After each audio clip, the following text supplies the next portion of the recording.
This is going to be a video tutorial on how to add a second YouTube channel.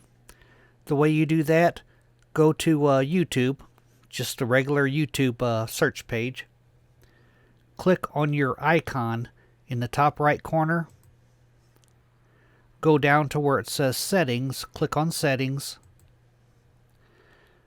Then go down to where it says Your YouTube Channel, go down to Add or Manage Your Channels. And then click on Create a Channel. Here you'll enter the your channel name, whatever you'd like your channel name to be. I'm just going to make something up here. Then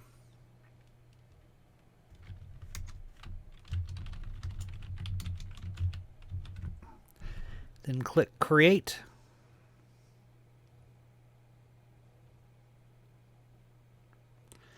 Now you have created a second channel. Other things you'll probably need to know: your the size of your icon needs to be, your icon image needs to be 800 by 800 pixels, and your banner needs to be 2560 by 1440 pixels. And other than that, that's all you need to do to create a second channel. It's pretty simple. Thanks for watching.